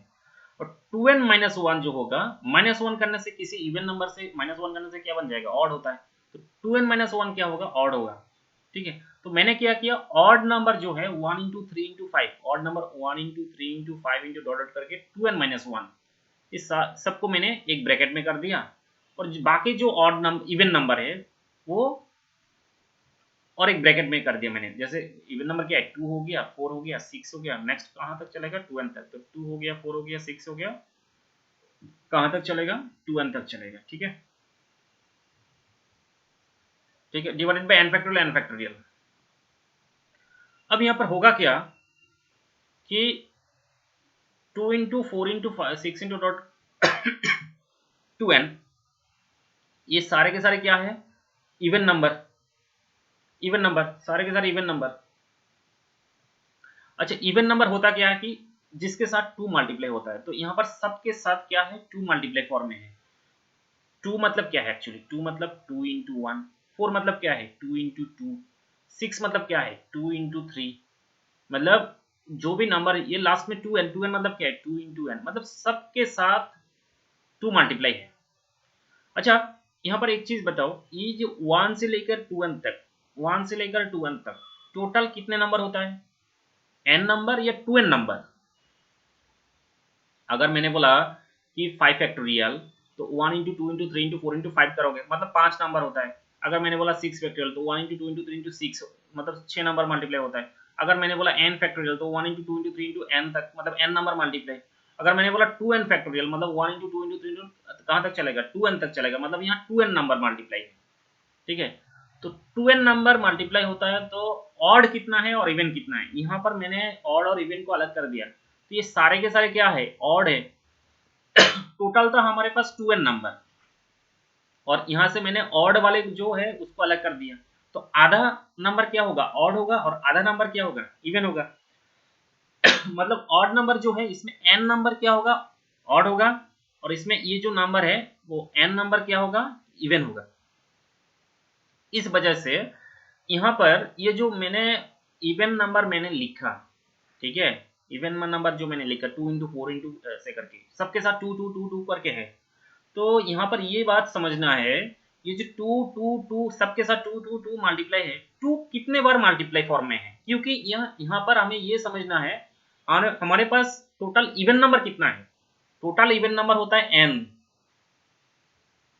टोटल नंबर होता है हमारे पास 2n, इनमें से इवन कितना है n नंबर इवन। तो सारे के सारे n नंबर जो इवन नंबर है सबके साथ 2 मल्टीप्लाई है, तो सारा 2 जब एक साथ मल्टीप्लाई होगा, अगर मैंने बोला 2 इंटू 2 तो ये क्या लिखोगे 2 स्क्वायर लिखोगे क्योंकि 2 को 2 बार मल्टीप्लाई करने से। अगर मैंने बोला 2 इंटू 2 इंटू 2, 2 को 3 बार मल्टीप्लाई करने से क्या लिखोगे 2 क्यूब लिखोगे। अगर 2 को 2 इंटू 2 इंटू 2 अगर n बार मल्टीप्लाई करोगे तो 2 टू दी पावर क्या लिखोगे n लिखोगे ना। तो इस वजह से यस यहाँ पर ये जो इवन नंबर दिख रहा है ना सबके साथ 2 जो मल्टीप्लाई है वो सारा 2 सारा का सारा 2 एक साथ मिलके क्या हो गया 2 टू दी पावर n हो गया। और जब यहाँ से इवन नंबर से जब 2 हट जाएगा तो हमारे पास क्या रहेगा, यहाँ 2 इंटू 1 से जब 2 हट जाएगा तो क्या रहेगा 1 रहेगा, 2 इंटू 2 से जब एक 2 हट जाएगा क्या रहेगा 2 रहेगा, 6 मतलब 2 इंटू 3 से जब 2 चला जाएगा क्या रहेगा 3 रहेगा। इस तरह से डॉट डॉट करके 2 इंटू n से जब 2 चला जाएगा तो क्या रहेगा n रहेगा। इस तरह से 2 to the power n into 1 into 2 into 3 into 4 into dot dot करके n तक हो रहा है। और बाकी जो ये थर्ड ब्रैकेट जो है जैसा है वैसे सेम टू सेम लिखा मैंने, एक्स की तरह जैसे सेम लिखा मैंने, ये नीचे भी मैंने सेम लिखा है। अब यहाँ पर होता क्या है देखो 2 टू दी पावर n तो 2 टू दी पावर लिखा, लेकिन यहाँ पर ब्रैकेट में 1 into 2 into 3 into dot dot करके n तक जो मल्टीप्लाई है, एक सेकंड, हाँ ये 1 से लेकर जो n तक जो मल्टीप्लाई है वो सारा का सारा क्या होगा n का फैक्टोरियल होगा, ठीक है n का factorial.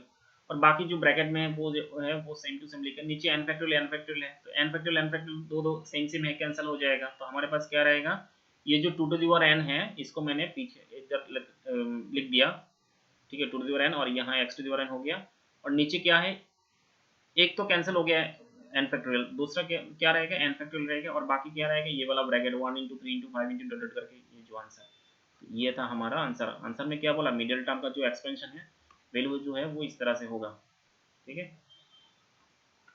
Next question,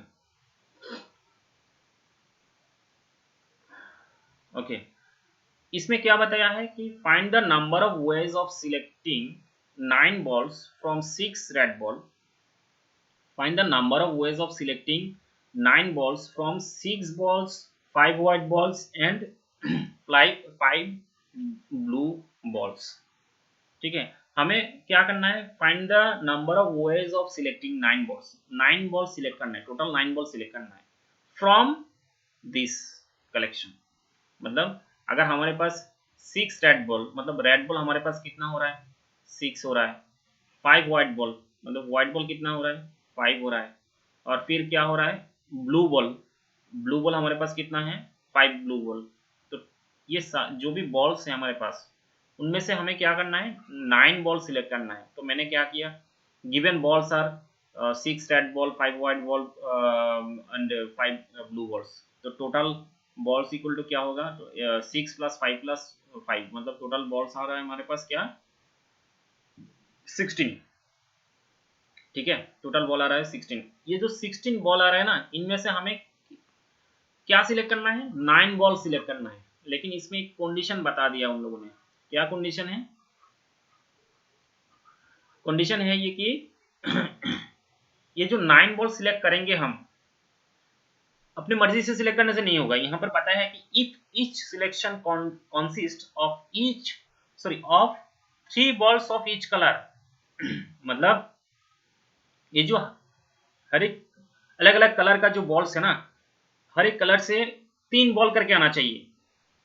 each selection consist of 3 balls of each colour, मतलब रेड बॉल से भी 3 बॉल आना चाहिए, व्हाइट बॉल से भी व्हाइट कलर से 3 बॉल आना चाहिए, और ब्लू कलर से भी 3 बॉल आना चाहिए।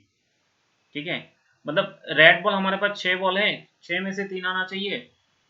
व्हाइट बॉल हमारे पास 5 है, तो 5 में से 3 आना चाहिए। ब्लू बॉल हमारे पास 5 है, 5 में से 3 बॉल आना चाहिए। मतलब 3 प्लस 3 टोटल कितना हो रहा है, 9 बॉल आ रहा है। इस तरह से हमें सिलेक्ट करना है।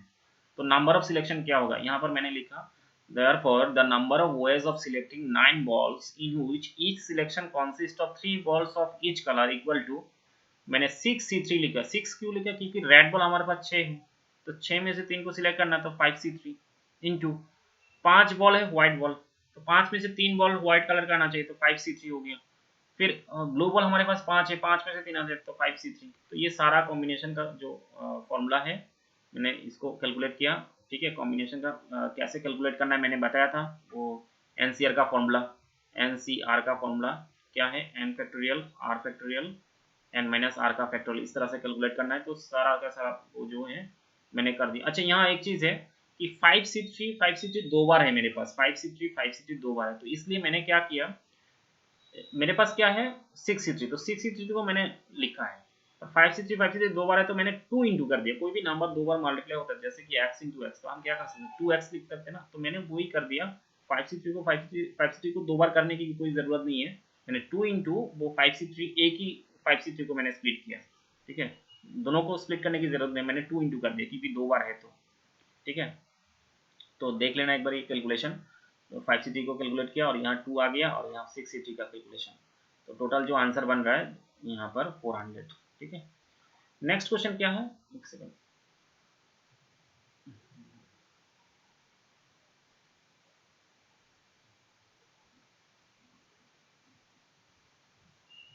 Okay, if the third and fourth term in the expansion of these are equal, find x। तो नंबर ऑफ टर्म्स कैसे निकालना है वो मैंने बताया था, वो बहुत अच्छे से मैंने एक्सप्लेन किया था सर। वो जो बहुत सारे क्वेश्चन, 2-3 क्वेश्चन, 4-5 क्वेश्चन मैंने एक्सप्लेन किया था।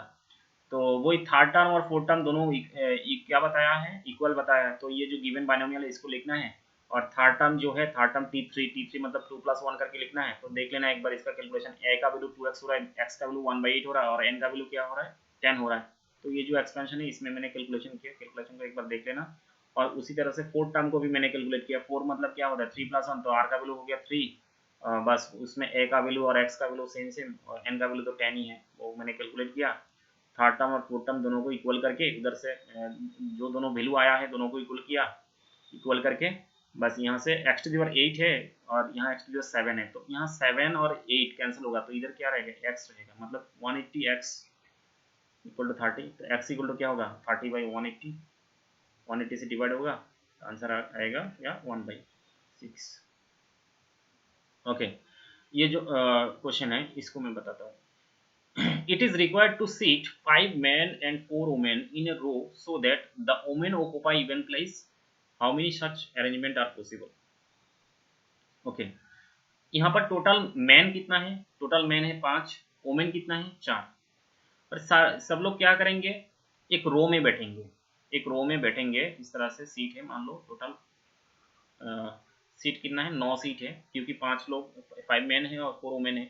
1 2 3 4 5 6 7 8 9, एक सेकेंड, 1 2 3 4 5, टोटल 9 सीट से मान लो। ठीक है, और यहाँ पर टोटल 5 मैन है और 4 वुमेन है, सबको एक ही रो में बैठना है। ठीक है, अब यहाँ पर कंडीशन क्या है, कि so that women occupy even place. Even place क्या होता है, जैसे कि सेकंड प्लेस हो गया, फोर्थ प्लेस हो गया, सिक्स्थ प्लेस हो गया, और नहीं सॉरी सिक्स प्लेस कौन सा होगा, ये वाला होगा सिक्स प्लेस, उसके बाद एट प्लेस हो गया, ठीक है, ये इवन प्लेस। तो ओमेन ओमेन कहाँ पर बैठेगा, इवन प्लेस में बैठेगा। तो टोटल ओमेन के लिए टोटल लोकेशन क्या हो रहा है, टोटल लोकेशन हो रहा है 4 ही लोकेशन हो रहा है। सेकंड प्लेस में बैठेगा, फोर्थ प्लेस में बैठेगा, सिक्स प्लेस में बैठेगा और एट प्लेस में बैठेगा। टोटल 4 लोकेशन है। तो 4 लोकेशन में 4 वुमेन बैठेगा, ठीक है। और रिमेनिंग लोकेशन क्या है, first, third, fifth, seventh and ninth. Total main के लिए कितने लोकेशन से हो रहा है, 1 2 3 4 5। टोटल मेन के लिए टोटल लोकेशन हो रहा है 5, और मेन कितना है, 5 ही मेन है, ठीक है। तो यहाँ पर मैंने क्या किया, जो डाटा गिवन डाटा है वो मैंने लिखा है। There are 5 men and 4 women, total number of seats equal to 9। Women occupy even places, women कहाँ पर बैठेगा, इवन प्लेस में बैठेगा। तो total number of even places, total even places कितना है, 4 ही है, ठीक है। तो 4 women can seat in 4 even places. 4 women 4 seat में कैसे बैठेगा, इसके लिए हम 4C4 कर सकते हैं, ठीक है, 4C4। लेकिन इसका शॉर्टकट क्या है, जब n नंबर ऑफ ऑब्जेक्ट से अगर n नंबर ऑफ ऑब्जेक्ट लेके अरेंजमेंट करते हैं, तो वो थ्योरी में अभी डिटेल में नहीं बताऊंगा, ठीक है। अगर चाहो तो इसको 4C4 करके कर सकते हो, ठीक है। 4C4 मैंने यहाँ पर डायरेक्टली 4 फैक्टोरियल कर दिया। अगर हमारे पास एनसीआर कर मतलब वो एनसीआर का जो फॉर्मूला वो करने की जरूरत नहीं, क्योंकि हमारे पास 4 ही ऑब्जेक्ट है, मतलब 4 ऑब्जेक्ट मतलब 4 सीट है टोटल। वुमेन के लिए 4 लोकेशन है, और वुमेन कितना है, 4 ही है। तो 4 लोकेशन में 4 वुमेन कैसे बैठेगा, 4 लोकेशन में 4 वुमेन कैसे, 4C4। और 4C4 का जो कैलकुलेशन है वो क्या बनेगा, एक्चुअली शॉर्टकट जो है 4 फैक्टोरियल बनेगा। 4 फैक्टोरियल से कर सकते हो, ठीक है। अगर 4 फैक्टोरियल मेरे ख्याल से इजी है, 4 फैक्टोरियल से कर लो, ठीक है। एंड सेकेंडली जो है कि 5 man can seat in remaining 5 places. तो यहाँ पर भी सेम है, नंबर ऑफ प्लेसेस और नंबर ऑफ मैन जो है वो सेम सेम है। तो सेम है तो हम डायरेक्टली 5 फैक्टोरियल कर देंगे, वो 5C5 करने की जरूरत नहीं है, ठीक है। तो यहाँ पर टोटल अरेंजमेंट होगा हमारा 4 फैक्टोरियल इंटू 5 फैक्टोरियल, ठीक है, क्योंकि एक ही रूम में सब लोग एक साथ बैठेंगे। वुमेन बैठेंगे, फिर साथ में कौन बैठेंगे, वो जो ये मैन भी बैठेंगे। तो 4 फैक्टोरियल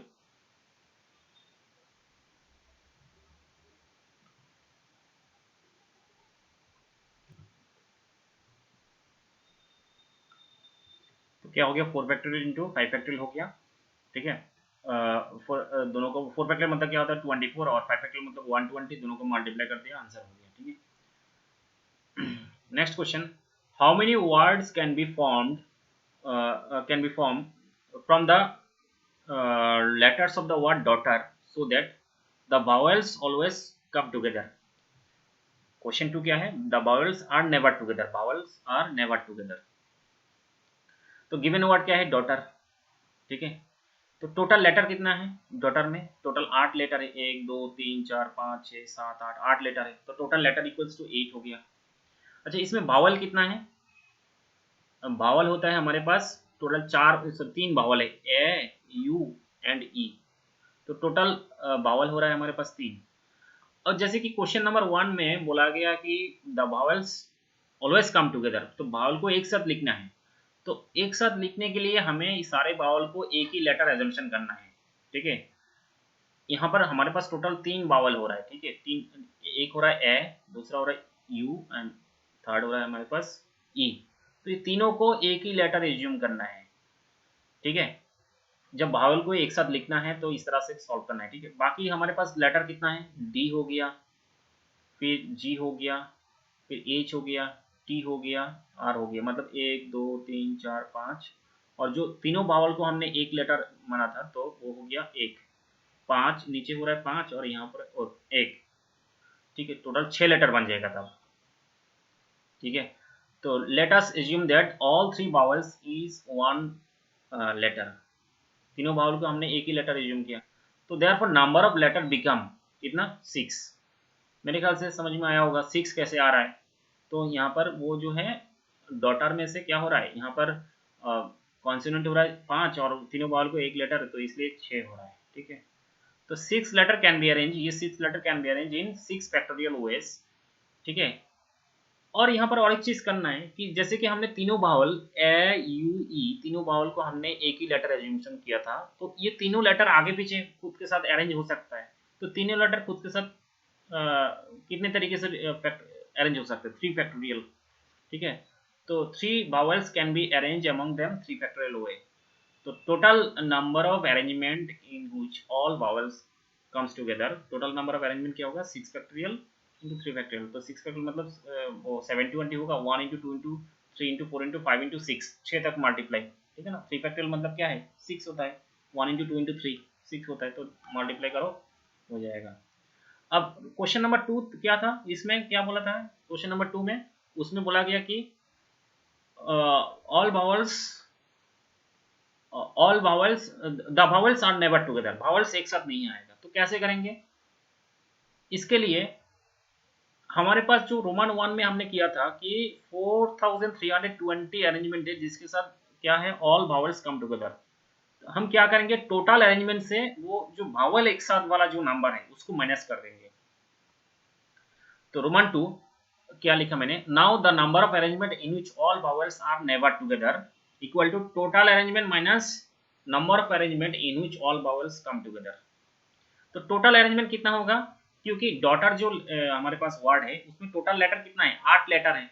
तो 8 लेटर है, तो टोटल अरेंजमेंट क्या होगा? 8 फैक्टोरियल माइनस वो जो बावल एक साथ वाला जो नंबर है वो क्या है? 4320। तो 8 फैक्टोरियल क्या होता है? 1 से लेकर 8 तक मल्टीप्लाई, मतलब 40320।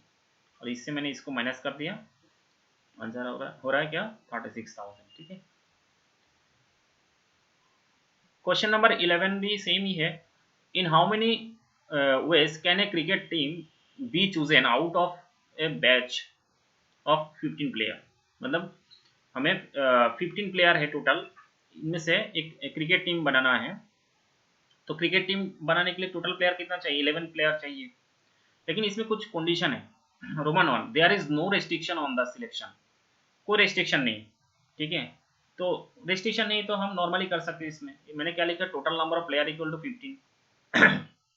रोमन 1 में बताया कि if there is no restriction then a cricket team of 11 player, cricket team में टोटल प्लेयर कितना होता है? 11 प्लेयर होता है, कैन बी चूजन। तो 15 से 11 होगा। 15 से 11 को मैंने कैलकुलेट किया। कैलकुलेशन कैसे करना है देख लेना एक बार, मैंने बताया था। रोमन 2 में क्या बताया है? ए particular player is always chosen, मतलब ये जो 15 प्लेयर है इनमें से हमें 11 प्लेयर को सिलेक्ट करना है। लेकिन इसमें बताया है कि ए particular player is always chosen, माने मतलब एक प्लेयर ऑलरेडी वो चूज किया हुआ है पहले से। मतलब क्या ना, कोई एक पार्टिकुलर प्लेयर है उसको रखना ही है टीम में। ठीक है, तो वो तो ऑलरेडी सिलेक्ट हो गया ना। हम एक्चुअली 11 प्लेयर का टीम बना रहे हैं, तो इनमें से तो एक प्लेयर ऑलरेडी सिलेक्ट हो गया। ए पार्टिकुलर प्लेयर, क्वेश्चन नंबर 2 में क्या बताया कि ए particular player is always chosen, वो हमेशा रहेगा। तो वो तो उसको तो सिलेक्ट करने की जरूरत ही नहीं है। मतलब इसका मतलब हमें टोटल 10 प्लेयर को अभी सिलेक्ट करना है। 11 प्लेयर में से तो एक प्लेयर ऑलरेडी सिलेक्ट हो गया, तो मतलब हमें 10 प्लेयर को सिलेक्ट करना है। आउट ऑफ कितने प्लेयर से हमें करना है? टोटल हमारे पास था 15 प्लेयर, तो इनमें से तो एक प्लेयर तो ऑलरेडी चला गया ना, वो ऑलरेडी टीम में चला गया। तो अभी हमारे पास प्लेयर कितना रहेगा? 14 प्लेयर रहेगा। ठीक है, इसका मतलब हमें 14 प्लेयर में से 10 प्लेयर को सिलेक्ट करना है। तो रोमन 2 का आंसर जो मैंने वैसे ही लिखा कि if a particular player is always chosen then we have to choose 10 players out of 14 players. आया समझ में? 10 प्लेयर क्यों और 14 प्लेयर क्यों? क्योंकि ऑलरेडी एक सिलेक्ट हो गया। तो number of ways equal to 14 c 10, और इसका कैलकुलेशन देख लेना एक बार। और रोमन 3 में क्या था कि if a particular player never chosen, total हमारे पास 15 प्लेयर है, हमें सिलेक्ट करना है 11 प्लेयर का। ठीक है, इसमें बताया रोमन 3 में बताया कि ए particular player is never chosen, वो कभी चूज नहीं होगा। तो यहाँ से 15 से तो एक माइनस हो गया ना, उसको सिलेक्ट ही नहीं करना है। तो मतलब हमें 14 में से सिलेक्ट करना है। कितने को सिलेक्ट करना है? टोटल 11 प्लेयर को सिलेक्ट करना है। ठीक है ना, तो इसलिए आंसर आ गया क्या? 14 से 11। तो इसका आंसर भी देख लेना। ठीक है, ओके, लास्ट क्वेश्चन। इसमें बताया है कि out of 5 men 2 women a committee of 3 is to be formed. In how many ways can it be formed if at least one woman is to be included? मतलब total man है 5, women है 2, ये total हमारे पास 7 member है। इनमें से हमें एक कमिटी बनाना है 3 मेंबर का। जब इसमें कंडीशन बताया कि इन how many way can it be formed if at least one women. अच्छा, कमिटी 3 मेंबर का कमिटी कैसे बन सकता है? जैसे कि तीनों मैन हो सकता है। तीनों मैन होगा तो वुमेन कितना होगा? 0 वुमेन होगा, तो ये 3 बन गया ना टोटल। इस या तो फिर 2 मैन होगा 1 वुमेन होगा, या तो 1 मैन होगा 2 वुमेन होगा, या तो 0 मैन होगा 3 वुमेन होगा। लेकिन 3 वुमेन होने का पॉसिबिलिटी चांस नहीं है, क्योंकि वुमेन कितना है? वुमेन है ही 2, तो ये वाला ऑप्शन हट जाएगा ना।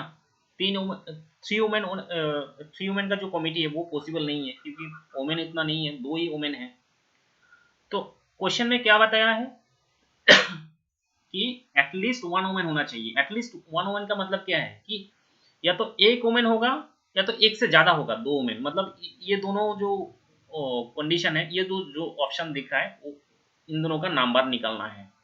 ये 0 वुमेन वाला जो कमिटी है ना वो नहीं होगा, वो पॉसिबल नहीं होगा, क्योंकि क्वेश्चन में कंडीशन बता दिया कि एटलीस्ट 1 वुमेन, मतलब ओनली एटलीस्ट 1 वुमेन रखना ही है।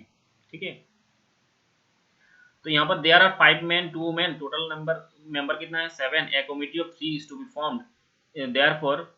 अच्छा, यहाँ पर मैं बता देता हूँ, अभी मैंने क्या बताया? 2 men 1 woman, इस तरह से एक कमिटी हो सकता है। वुमेन मैन कितना है हमारे पास? टोटल 5। वुमेन कितना है? 2। तो यहाँ पर कॉम्बिनेशन क्या बनेगा? 5 मैन से 2 मैन को सिलेक्ट करना है, मतलब 5C2 इंटू वुमेन कितना है? 2, एक वुमेन को सिलेक्ट करना है तो 2C1।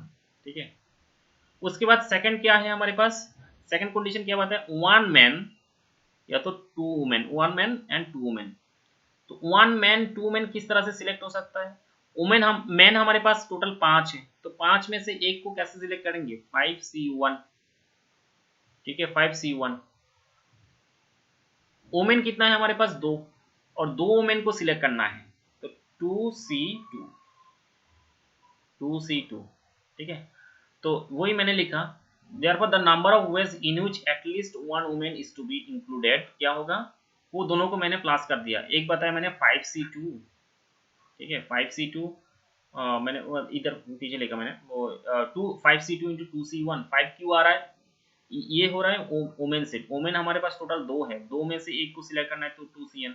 मैन हमारे पास 5 है, तो 5 में से 2 मैन को सिलेक्ट करना है तो 5C2। तो ये हो गया एक कॉम्बिनेशन। प्लस वुमेन 2 में से 2 को सिलेक्ट करना है तो 2C2, और मैन 5 है, 5 में से एक सिलेक्ट करना है तो 5C1। तो इनका आंसर जो है 2C1 का वैल्यू क्या होता है? 2C1 का वैल्यू 2। कैसे? वो फॉर्मूला अप्लाई करके, NCR का फॉर्मूला अप्लाई करके देखना। 2C1 का वैल्यू फॉर्मूला क्या होगा? 2 फैक्टोरियल 1 फैक्टोरियल और 2 माइनस 1 फैक्टोरियल। वो फैक्टोरियल कैलकुलेशन करके आंसर क्या होगा? 2 होगा। ठीक है, 5C2 का वैल्यू क्या होगा? 10। इस तरह से 2C2 का वैल्यू भी क्या होगा? वो फॉर्मूला अप्लाई करके 1, और 5C1 का वैल्यू होगा 5। तो टोटल आंसर आएगा 15। तो ये था कुछ इंपॉर्टेंट क्वेश्चन। ठीक है, ओके, थैंक यू।